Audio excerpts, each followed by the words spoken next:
Happy San Juan Day! Ngayong araw ng San Juan, ang dapat nating iwasan sa paliligo sa dagat, unang-una ay ang dikya. In English, jellyfish. Itong dikyang ito o jellyfish ay nagtataglay ng venom, okay? At ang venom ay delikado. Pwede kayong maging fatal o kaya humantong sa kamatayan, okay? Pangalawa ay ang current. So ano sa Tagalog ang current? Ang agos ng tubig. Itong agos na mabilis, okay? Baka hindi nyo kabisado ang lugar na inyong pagliliguan o itong dagat na ito. Baka malakas ang agos o malakas ang current na kayo ay tangayin, papalayo, papunta doon sa gitna ng dagat. Delikado ito, lalo na kung kayo ay mapulikat, kahit pa kayo may salbabida. Sumisigaw kayo pero hindi kayo maririnig ng nasa pangpang. So mag-iingat tayo guys, okay? Bantayan ang mga bata. Bantayan ang mga bata, okay?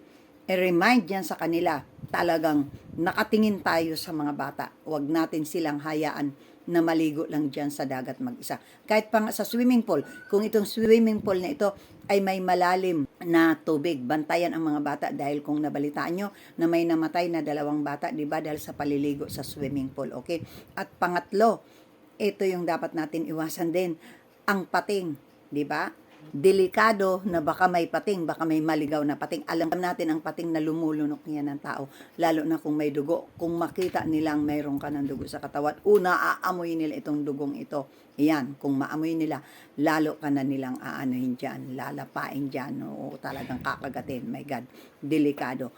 At pang-apat na pinaka-importante, pag umulan, tiyak may kasamang kulog at kidlat, huwag na kayong maligo sa dagat o wag na kayong tumuloy ng paliligo sa dagat kahit kayo nasa kubo, kung basa ang inyong katawan, ay posible pa rin manhagip kayo ng lightning, okay?